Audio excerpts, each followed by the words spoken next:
Getting ready to try to reseal the loader lift cylinders.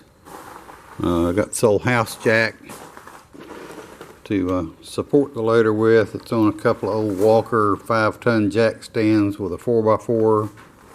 These supposedly have an 18,000 pound capacity. The base plates on them are, oh, they're not even 11 gauge, I don't think, but I welded some stake pockets to either end so that I could cradle it on the wood that I have spreading out the forces. As usual, the gland nut doesn't want to come loose. I've had a long jack handle pipe on it so far and it's not happening, so. Okay, so the pull handle and pipe idea didn't work. Neither did the hammer and the railroad spike, and neither did the air chisel. So we're going to try some good old hydraulic power. I got this thing rigged up with a 4x4 on the axle, but now I have a line painted on it so I can tell, and I'm going to see if the hydraulics will move it without everything falling apart.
Loose, and looks like we're gonna win. So I was able to move it a little bit with the pipe now. Apparently got it loose, and we'll just have to go a little bit of time till we get it off. You can see that it's moving now, so we got her on the run. I just got to set everything back up to support it up front where I can take the pressure off. And we'll take it apart. Okay, I need to get inside and take all the pressure off of those cylinders. You'll push your loader joystick forward, backward. Make sure you got all the pressure off of that cylinder. I'll go ahead and do the pearl too, but it's not in play here. So that's that. I've got this strapped up. I'm gonna have to pull this pin out and get this arm out of the way, and that'll help give us some movement in here, and then I'll just stick the pin back in until we get that out. So this, you gotta have these spreader pliers. It's got this little clip like this. It's liable to hit me in the face and kill me, but it's just got to be done. So there's that, and the washer, and then we'll have to beat the pin out and get this support arm out of here. This is just a little update on the stiff gland. I warmed up the barrel area around here with a propane torch. I didn't want to break out the oxyacetylene and get it cherry red or anything, but warming it with the propane torch loosened it just enough I can get it with just the pull handle. And so I'm working on getting this gland the rest of the way out. It's a big difference when you don't have to wrestle with a pipe every time.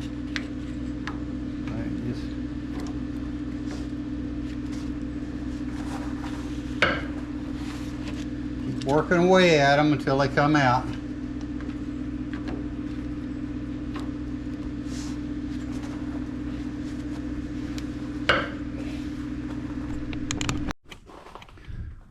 Okay, I got the gland out, and got my strap on the cylinder loosely so it won't drop all the way down.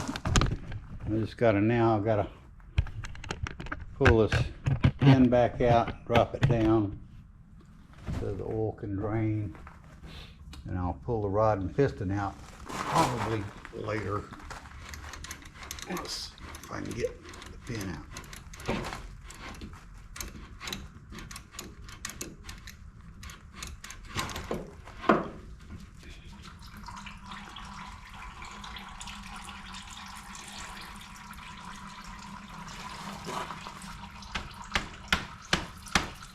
And I've had my strap loose enough.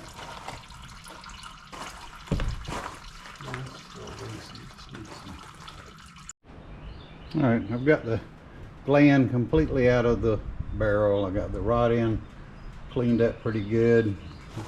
Loosened up the head line fitting to reduce any suction that it might create. And I'm going to try to pull the rod out. Got a piece of cardboard laid out over there to set it on. So here goes this part. Whoop.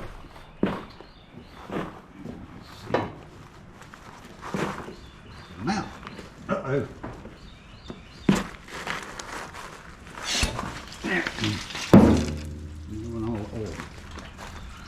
So the next battle will be this piston bolt, trying to get that loose.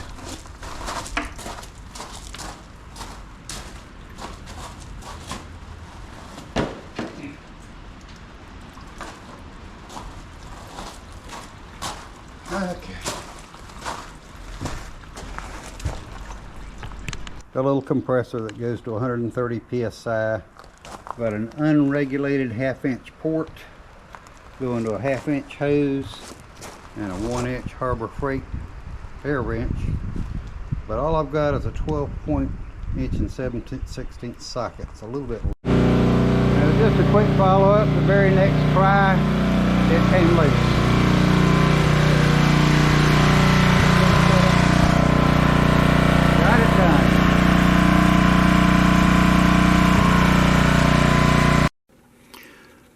Well, I've got the rod and piston out here in the gland. For some reason, every seal kit I have purchased for any of the cylinders on this New Holland 575E has had wiper seals that are too large for the bore in the gland that is in the cylinder on the machine. So, like, and this one's no exception.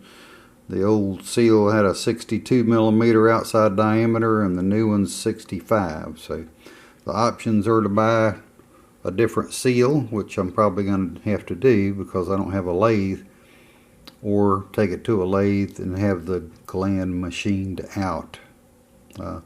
They've also, every kit I bought had the wrong wear bearing. This particular kit didn't come with a wear bearing at all, but that's not a big deal. I usually end up reusing them anyway. I'm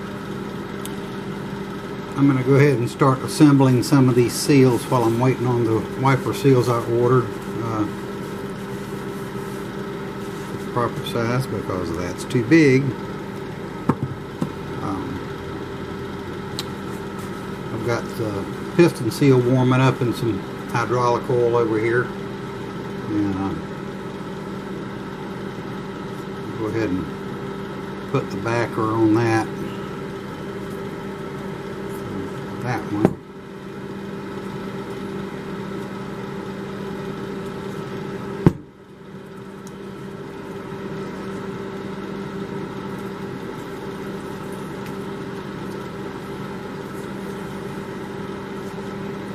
Make sure you don't twist it, of course.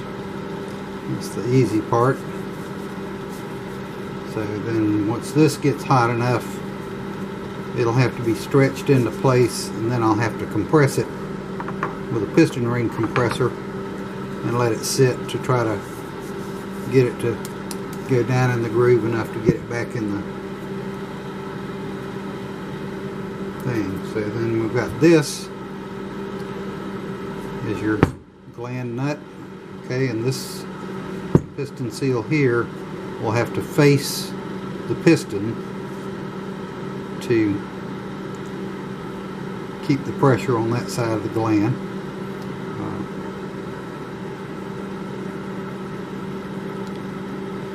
I'll try this tool that's made specifically for putting this in, but I've not had great luck with them. They tend to want to slip out on me. But anyway, see if I even know how to do it. I'm gonna get it. Maybe if I get it down way down here, it won't slip all the way out. But anyway, it's supposed to be able to turn this inward, like so, and stick it down in the hole. Yeah, like I say, I don't have that good of luck with those. Just as well to feed it down in the hole.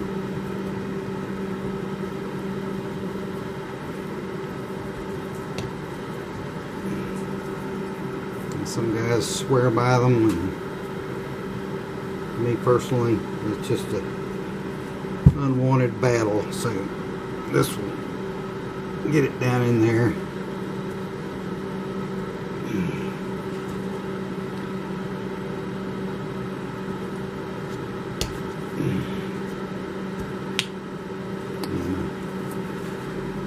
Got in there just fine like that. This thing here, it's got these little grooves in it, according to the diagram in the service manual. The little groove is facing the piston also, so this has to go in like this.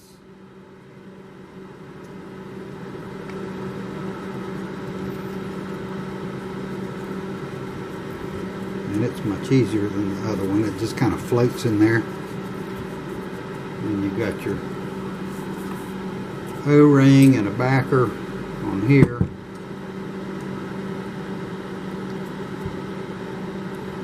Get this old O-ring out. I don't see any real point in even replacing the backer. I'll just leave the old one in there. It's just a nylon thing.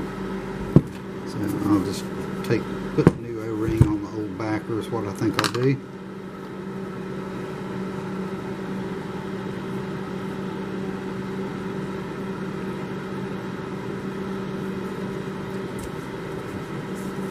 That's all there is to that. When I get ready to go back, I'll probably coat these threads with anti-seize, and of course the piston bolt, I'll put some thread locker on there. It's probably about all I can do here till the seal gets hot enough, and test it and see. And I'm going to try putting this seal on again with the piston. Should be pretty good and warm. I don't know what's going to work the best here. Get this down in here like that. Whew. It's good and warm. Now let's see if it'll just feed on over here.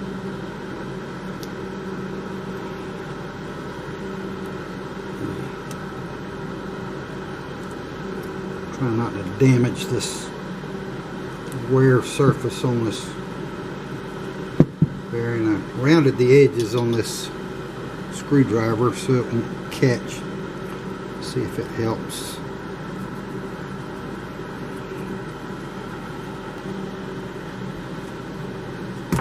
Okay, it's going.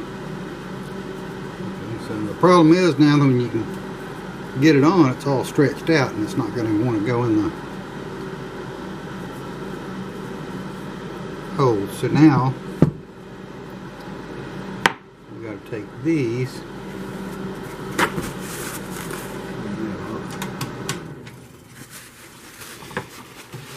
let's see if we can get it to compress.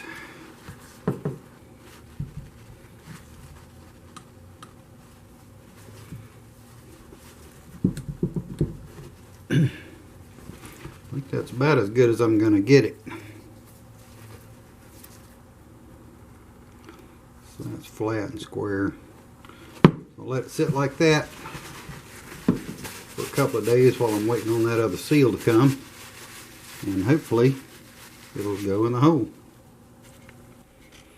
Okay, I got the wiper seals that I ordered in. Kudos to O-Rings and More and FedEx. I ordered these yesterday and chose FedEx Saver shipping, and here they are today. So got overnight for Saver rates.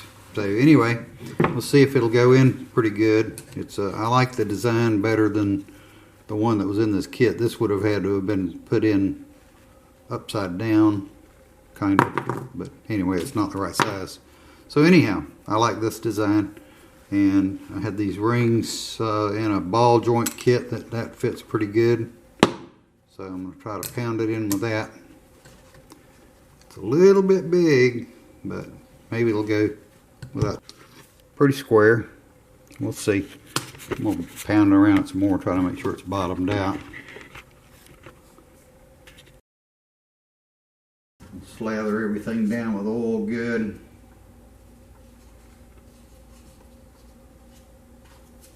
Trying to keep the threads dry because I want to put anti-seize on them.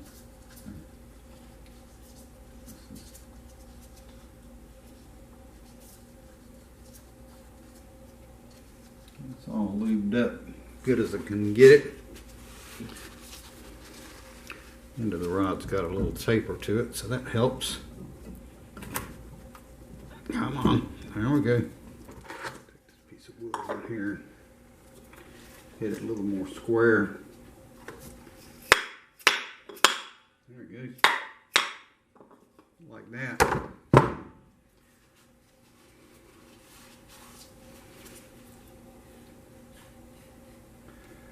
Okay. Now it's back out to the barn with it.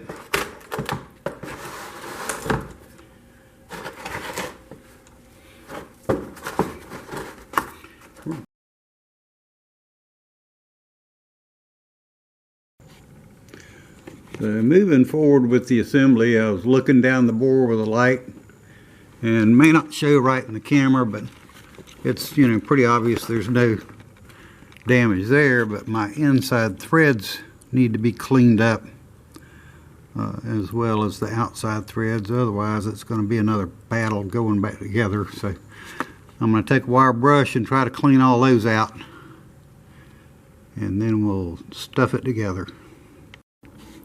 Okay, I got this all set up to put the piston back on the rod. I got the jack handle in the eye to keep it from spinning. Got the piston on facing the right direction and the gland nut on facing the right direction, and I'm not going to make you suffer through the sound of the generator. I got a generator on a small compressor with a direct 1/2 inch line support for air. I'm going to put my Loctite on the bolt and hammer it home. Okay, I got my piston on, tightened down good. Got it oiled up good. Took the ring compressor off. Looks like the seal's as deep in the grooves as it's going to get. I oiled up my rod and my O-ring, and before I connect the eyelet, I'm going to make sure I've got that grease fitting pointing upwards, because I usually grease this machine with a bucket on the ground, so that gives me better access to that. So here goes nothing. I'm going to try to stuff it in the hole.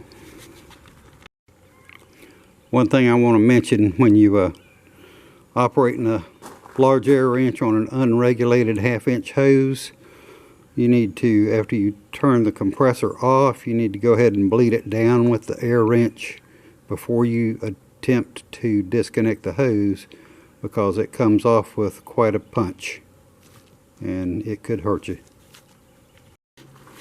As I suspected, it would not push in by hand, but just a couple of little ratchets on the ratchet strap pulled it right in the bore. So it should slide right on in from here, and it's ready to go. I'll just have to get it in and tighten up the nut.